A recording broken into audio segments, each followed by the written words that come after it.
E aí, galerinha, tudo bem com vocês? Hoje nós vamos ter mais uma etapa da nossa aula sobre Era Vargas, é um tema que eu gosto muito de falar, tá? E não sei se vou ter que dividir mais uma parte, mas vou tentar aqui explicar um pouco para vocês. A Era Vargas ela é dividida basicamente em três partes. O governo provisório, que vai de 1930, que é a Revolução de 1930, né, com a entrada de Getúlio Vargas, até 1934. O governo eleito, em que Vargas é eleito por eleições indiretas, tá? Não é a população que vai votar, né? Não é uma eleição direta. Ele é governo de 1934 a 1937. E o Estado Novo, que é de 1937 a 1945. É a fase do governo Vargas ditatorial, esse Estado Novo. Ele vai fechar o Congresso Nacional. Nós vamos ver o motivo também. Lembrando que esse é o primeiro governo de Vargas. Depois aí de 1945, quem vai governar é Eurico Gaspar Dutra. E em 1950, Vargas volta a governar o Brasil, aí dessa vez eleito, não como foi da primeira vez, né, através de um golpe de Estado. Em 1950 ele vai ser eleito e vai governar no seu segundo governo, que não chega a acabar o mandato, nós vamos ver também o motivo, tá? Primeiramente, o governo de Vargas, o governo provisório, né, que a gente vai ver agora. No discurso de posse, Vargas diz que seu governo seria provisório. Mas assim que ele assume o poder, ele vai fortalecendo o Estado brasileiro, fortalecendo a sua imagem perante os brasileiros. E uma das primeiras medidas que ele toma é para tentar enfraquecer aquelas oligarquias estaduais que tiveram no poder durante toda a República Velha, é tirar os governadores de estado e substituir esses governadores de estado por interventores de sua confiança. Ele vai nomear, né, aqueles estados onde tinha pessoas que às vezes estavam governando, eram pessoas de oposição, né? Foi uma sacada assim muito esperta dele, que ele vai colocar pessoas de confiança dele para governar o estado. E aí fica bem mais fácil para ele poder governar, sendo que as pessoas que estão governando os estados são pessoas ligadas a ele, né? Que é a favor da política dele. Isso não é todo mundo que vai ficar feliz com essa questão dos interventores aí, não. São Paulo, vou dar um exemplo para vocês, vai entrar em revolta aí contra o governo, contra Getúlio Vargas. Lembrando que eles já estavam assim, já com BO com Vargas, porque quem deveria ter assumido, de fato, ali em 1930, era o Júlio Prestes, que era um paulista. Não sei se vocês lembram lá do outro vídeo que eu gravei, que teve o rompimento da política do café com leite, né? O Washington Luiz, em vez de indicar um mineiro, indicou um paulista, que é o Júlio Prestes, ele venceu a eleição. E Vargas deu um golpe de Estado, então o Júlio Prestes não chega a assumir a presidência. Então São Paulo já estava com esse BO com Vargas. Aí Vargas vai e nomeia um interventor, né, um tenente lá, como interventor do estado de São Paulo, e muitos paulistas não vão ficar conformados com essa nomeação, vão passar a exigir uma constituição para o Brasil, vão passar a exigir que fosse nomeado um interventor civil e paulista para São Paulo, e Vargas foi muito pressionado.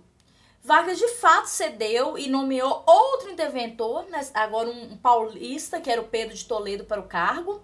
Mas apesar disso, alguns paulistas continuaram fazendo oposição a Vargas. Aí que vai acontecer um evento, né?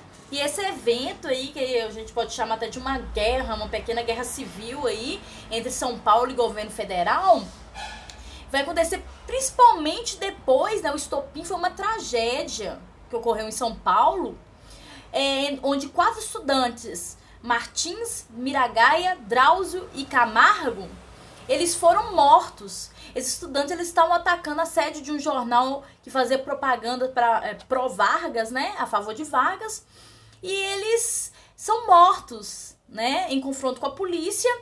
E a inicial de cada um desses estudantes, né, MMDC, passou a ser sigla e símbolo de um movimento paulista, que vai desembocar, né, no dia 9 de julho de 1932, que os paulistas vão pegar em armas contra o governo federal, num episódio conhecido como Revolução Constitucionalista de 1932, né? De um lado, tropas do governo federal, do outro, tropas, vamos assim dizer, de São Paulo lutando, né, no que ficou denominado depois de Revolução Constitucionalista. Constitucionalista porque queria uma Constituição, é um dos anseios, né? Só Mato Grosso que ficou do lado de São Paulo nessa guerra. São Paulo vai perder, né? Porque o governo federal tinha muito mais homens, mais armas, né? Munição, entre outras coisas. Mas parte do que os paulistas queriam, eles conseguiram. Porque vai ser, depois dessa revolução, Vargas vai marcar uma Assembleia Nacional Constituinte, que é uma reunião para fazer uma Constituição. E em 16 de julho de 1934 vai ser votada e aprovada a terceira Constituição para o Brasil. Tá? Principais mudanças introduzidas pela Constituição de 1934. O voto vai passar a ser secreto.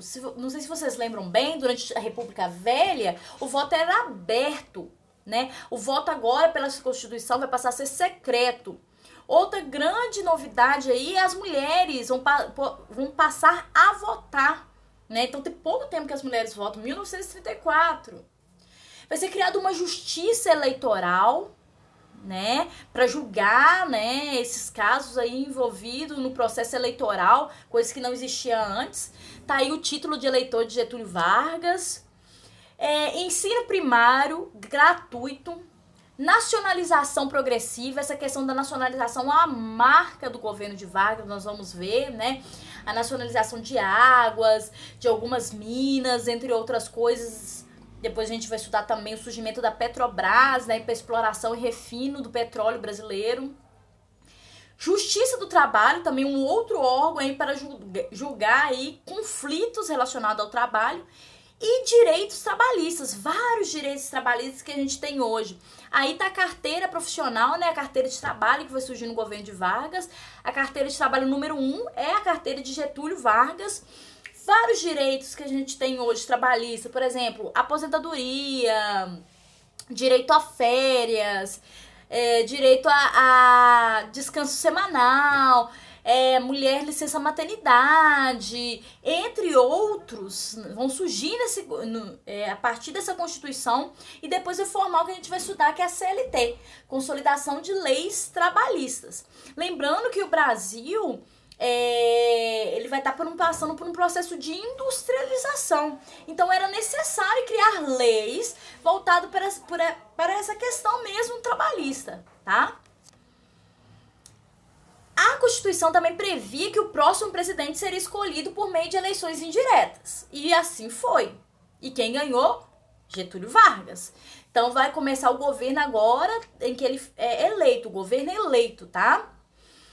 Quando Vargas chegou ao poder, lá na Revolução de 1930, o golpe, né? Porque ele tomou o poder. O Brasil estava sofrendo com a Grande Depressão, que a gente estudou, com a crise de 1929. A principal pauta da nossa exportação era o café. O Brasil vendia muito café para os Estados Unidos entrou em crise, isso vai afetar o Brasil, isso aqui vai gerar uma crise de superprodução no Brasil também, que vai começar a sobrar sacas de café, né? Produziu, e os Estados Unidos não vai comprar a mesma quantidade. E essa questão da Grande Depressão, entre outras coisas que nós vamos ver, vai fazer com que também surja um contexto aqui no Brasil conturbado de política, radicalização política. E os dois grupos políticos, agrupamentos políticos rivais, principais que a gente vai ter no governo de Getúlio Vargas, vão ser os integralistas e os aliancistas. Integralista, tá vendo esse símbolo aí, esse M deitado, que é o símbolo de sigma? É um símbolo que os integralistas adotaram para eles, né? Já existia esse símbolo, mas eles adotaram para eles. Os integralistas eram liderados por Plínio Salgado, seguiu os princípios do fascismo. Em 1932, os integralistas fundaram a Ação Integralista Brasileira, que é a AIB, uma organização que defendia um governo dirigido por um chefe ou partido único, né, bem inspiração fascista mesmo, o predomínio dos interesses da nação sobre os indivíduos e a censura aos meios de comunicação. Com o lema Deus, Pátria e Família, os integralistas chegou a possuir mais de 100 mil filiados. Em contrapartida, para fazer oposição aos integralistas, fundou-se no Brasil, em 1935, a Aliança Nacional Libertadora, ANL. Agora é um grupo de orientação aí, de inspiração comunista, né? Chefiado por Luiz Carlos Prestes. Os principais pontos do programa da ANL eram o não pagamento da dívida externa brasileira, a nacionalização de empresas estrangeiras, a reforma agrária e a formação de um governo popular.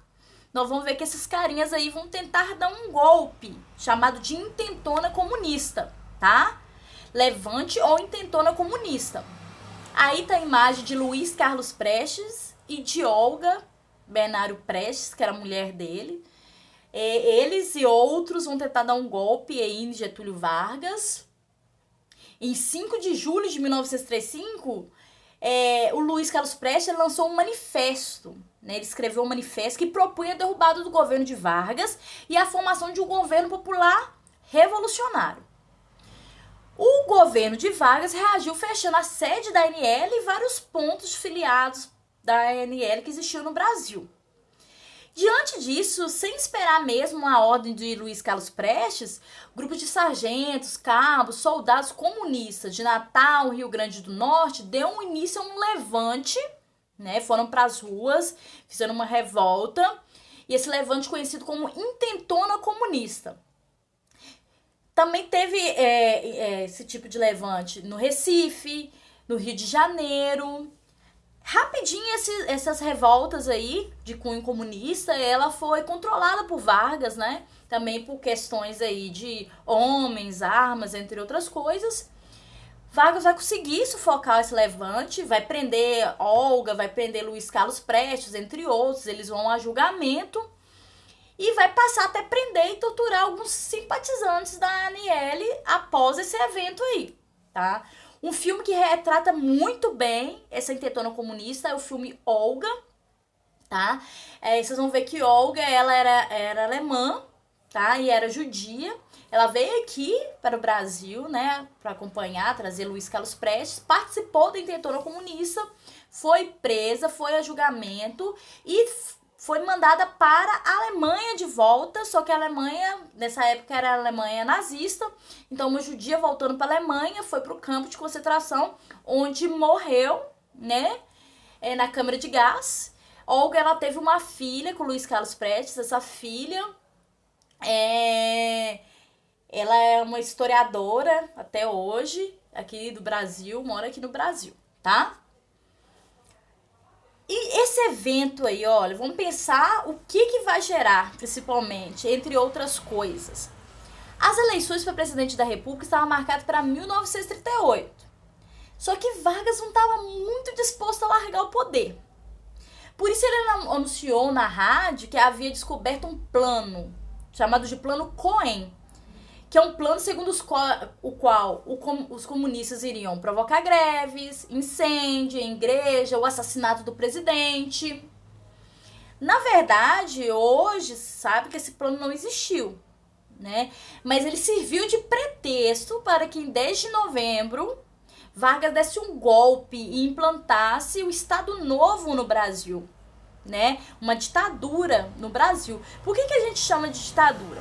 Porque naquele mesmo dia ele vai fechar o Congresso Nacional, ele vai impor uma Constituição, a Constituição de 1937, e essa Constituição permitiu ao presidente governar por meio de decretos-leis, leis impostas. A gente sabe, né, a gente já estudou isso, que quem faz as leis é o Poder Legislativo, né? Como ele fecha o Congresso Nacional, ele é o Poder Executivo, ele vai fazer essa função. Então, ele poderia decretar lei a qualquer momento, por essa Constituição criada por ele, imposta por ele em 1937. As eleições presidenciais foram suspensas, greves proibidas, sindicatos passaram ainda mais a ser controlados pelo governo. Vargas iniciou seu governo decretando o fim de todos os partidos políticos no Brasil. Inconformados, os integralistas, eles atacaram o Palácio da Guanabara, que é a residência do presidente. Eles atacaram em 1938 o Palácio do Guanabara. Ajudado pela sua Guarda Nacional, Vargas ele vai resistir a esse golpe, né, a esse atentado, e vai, em seguida, depois desse episódio, mandar prender seus adversários, né, e os participantes desse golpe, não, desse atentado. Vamos falar um pouco de economia no governo de Vargas. Industrialização, né? Vai ter um impulso à industrialização no governo de Vargas. Esse impulso à industrialização vai ser devido a alguns motivos. Grande Depressão, por exemplo, é a Segunda Guerra Mundial. Mas como assim Grande Depressão e Segunda Guerra Mundial vai ajudar na industrialização do Brasil? Sim. Vamos pensar, se os países estavam lutando na guerra, né? Eu sei que o Brasil teve participação na guerra, mas não teve batalhas efetivas no seu território, por exemplo. O Brasil, ele vai ter que substituir importações. Como assim? Ele vai ter que passar a produzir algumas coisas que ele comprava de outros países. Isso, querendo ou não, vai favorecer a sua indústria, tá? Não só essa substituição de importações, como também as medidas de Vargas, que Vargas tomou no seu governo, né, de auxílio aos industriais, fornecendo empréstimos, né, aumentando impostos de produtos que vinham de fora, entre outras coisas. Além disso, Vargas criou o Conselho Nacional do Petróleo em 1938, a Companhia Siderúrgica Nacional em 1941, lembrando que a Companhia Siderúrgica Nacional foi criada com empréstimo dos Estados Unidos. Lembrando que o Brasil entrou na Segunda Guerra Mundial e é quase que uma troca esse empréstimo para a Companhia Siderúrgica Nacional, tá? Antes aí do Getúlio Vargas lutar na Segunda Guerra contra o nazismo, contra a Alemanha, o Brasil já teve relações comerciais com a Alemanha, né? Depois vai ter esse rompimento que nós já estudamos da Segunda Guerra Mundial e o Brasil vai lutar contra as potências do eixo. Ele vai criar também a Companhia da Vale do Rio Doce em 1942, a Companhia Hidrelétrica de São Francisco em 1945. Não só de indústria o Brasil vivia na era Vargas. O governo Vargas também vai sair em defesa da agricultura. Lembrando crise de 1929, lembrando o café, que vai ser o grande afetado, né? Uma crise de superprodução. O que Vargas vai fazer para defender o preço do café e os cafeicultores? Ele vai comprar muitas sacas de café e vai mandar queimar ou lançar a mar 30 milhões de sacas de café, né? Então, entre 1931 e 1939, ele vai queimar esse tanto de sacas de café. A intenção é o seguinte, que o preço do café ele voltasse a crescer, né, dentro do mercado brasileiro novamente, tá? Ah, professor, mas por que ele não deu esse café para as pessoas? Porque não ia funcionar. Porque, olha, eu vou dar café para as pessoas sem ela pagar por isso. Então elas não vão comprar, os cafeicultores vão ficar na mesma situação, tá? Ele também vai criar um imposto pro pé de café, tá? A intenção era controlar mesmo novos plantios até que aquelas sacas ali fossem vendidas, fossem queimadas, que resolvesse o problema, tá? Ao mesmo tempo, não foi só incentivo ao café. Vargas também vai optar por diversificar a agricultura, incentivando a produção do algodão, açúcar, borracha, cacau, mate, entre outros. Vamos falar um pouco de trabalhismo, tá? Também é uma palavra-chave para a gente pensar na era Vargas. Nós já falamos que nacionalismo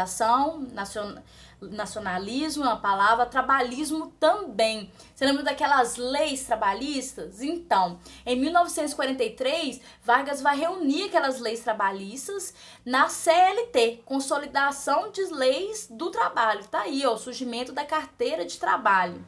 E vai divulgar amplamente esse benefício. Por meio do rádio, o presidente fazia sua voz chegar à casa de cada trabalhador que com sua família esperava a hora do Brasil para ouvi-lo.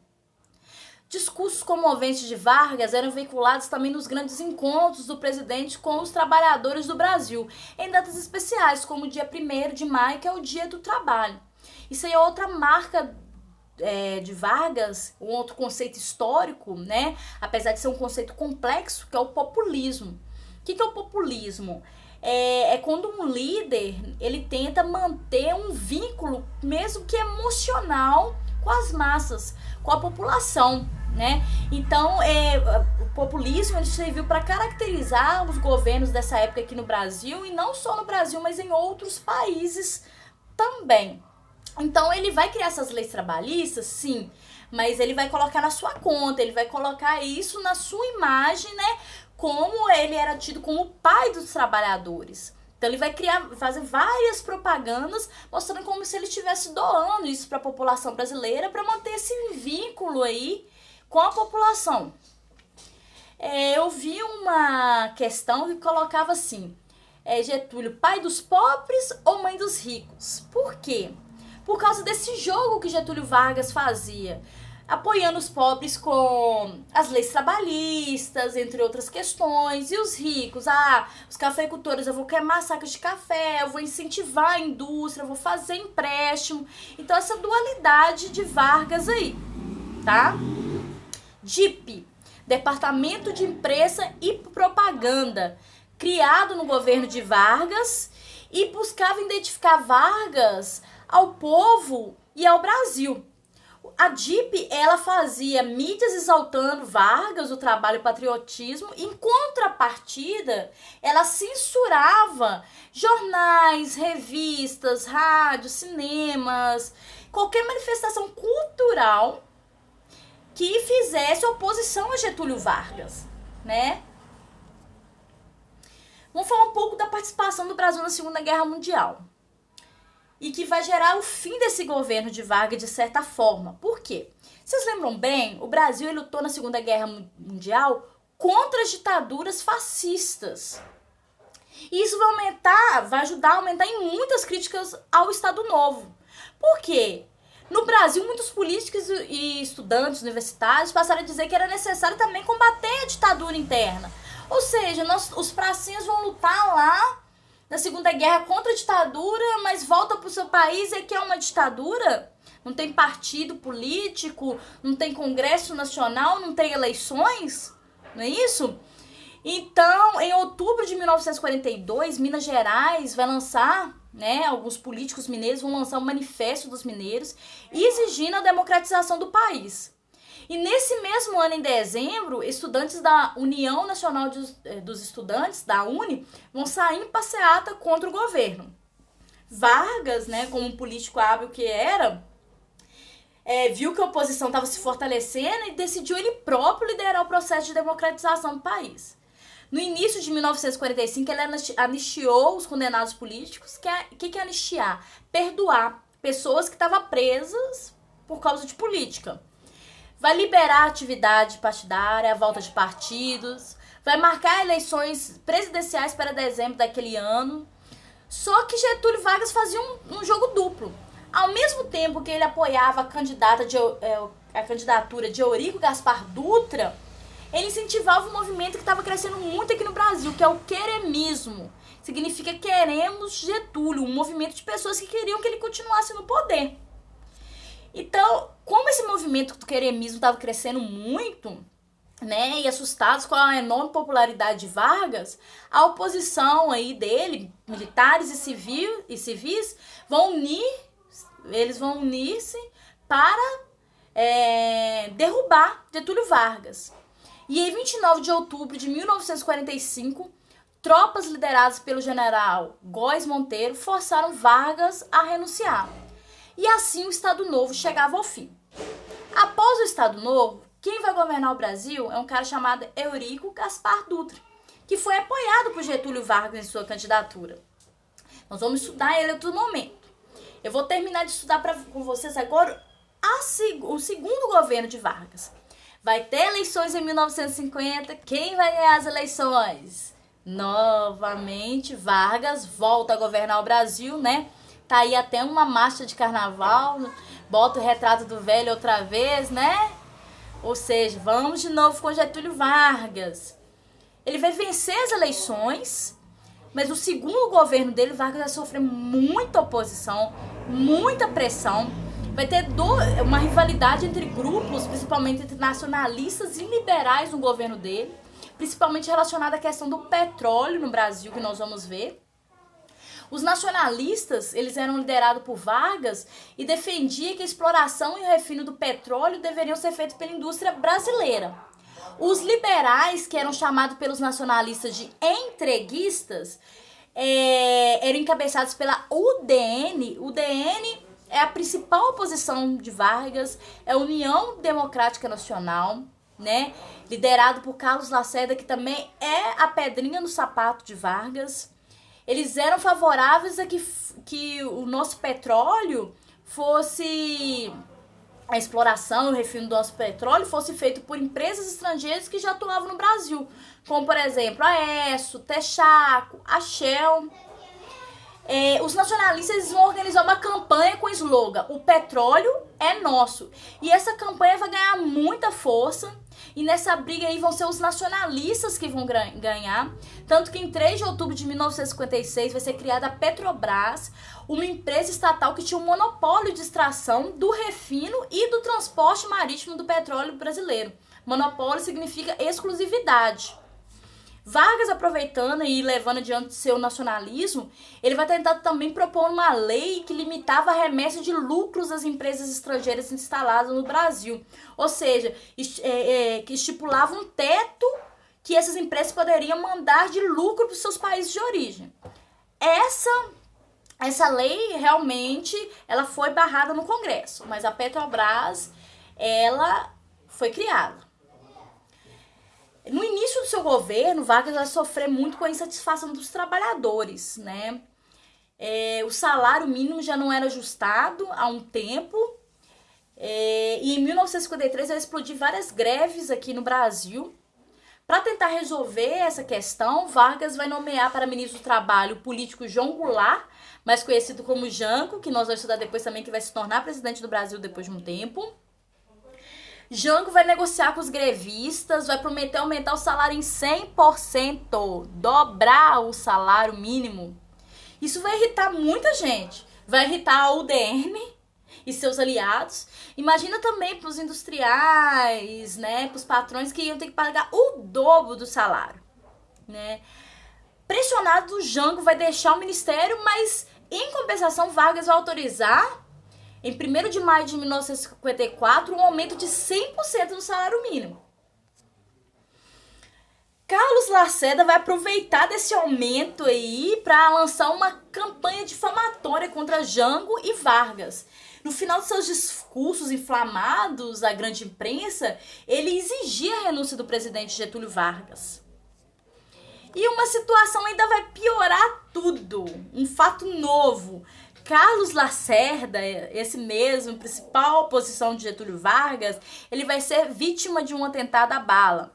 Ele vai escapar com vítima, mas o seu acompanhante, que era o major da aeronáutica, Rubem Vaz, vai morrer. Ao ser investigado esse caso, os oficiais da aeronáutica descobriram que Gregório Fortunato, que era o chefe da guarda pessoal de Vargas, era o mandante do crime. Ou seja, esse crime aí foi pelas costas de Vargas, mais pressão contra Vargas. Os jornais de oposição como São Paulo, Globo, vão aproveitar do ocorrido para dizer que havia um mar de lama sobre o Palácio Presidencial. Carlos Lacerda também vai aproveitar disso para pedir aos generais que derrubassem Vargas. No dia 22 de agosto, oficiais da aeronáutica vão lançar um manifesto exigindo a renúncia de Vargas. Oficiais aí, generais do exército também vão lançar, né, pedindo a renúncia de Vargas. E sob forte pressão, Vargas escreveu uma carta ao povo e em seguida matou-se com um tiro do coração, sem terminar o seu mandato, tá? Então ele vai suicidar. Ele deixa uma carta testamento, né, que é um documento que mostra muita parte do seu governo. Eu não vou ler a carta para vocês, mas o finalzinho mostra muito desse populismo de Vargas, que foi falado antes, ó. Tenho lutado de peito aberto, o ódio, as infâmias, a calúnia não abateram o meu ânimo. Eu vos dei a minha vida, agora ofereço a minha morte. Nada receio, serenamente dou o primeiro passo no caminho da eternidade e saio da vida para entrar na história. Um filme que mostra esses últimos dias de Vargas aí, esse atentado na rua Toneleiros, a Carlos Lacerda, o suicídio de Vargas, é o filme Getúlio, tá? É uma indicação. E aí, só falar rapidinho de um projeto que eu tô escrevendo para vocês, que é o projeto Mulheres na História, para falar da importância das mulheres que participaram de vários eventos históricos e que durante muito tempo não estavam nos livros e não eram lembradas, né? Então eu vou sempre trazer para vocês uma mulher aí, destaque, lembrando que só em 1964 que nós passamos a votar. E a mulher que eu escolhi é a Berta Lutz, porque ela foi muito importante para que as mulheres conseguissem direito ao voto, tá? Ela é uma líder nessa luta pelos direitos da mulher ao voto. É importante dizer, né, que não foi só o Getúlio Vargas doando esse direito ao voto. Já existia um movimento no Brasil e no mundo que lutavam para que as mulheres pudessem votar. Da mesma forma que as leis trabalhistas. Existia um movimento no Brasil, no mundo, movimentos operários que lutavam por leis e por uma vida mais digna a essas pessoas, né? E por direitos trabalhistas também, tá? Bons estudos e fiquem com Deus.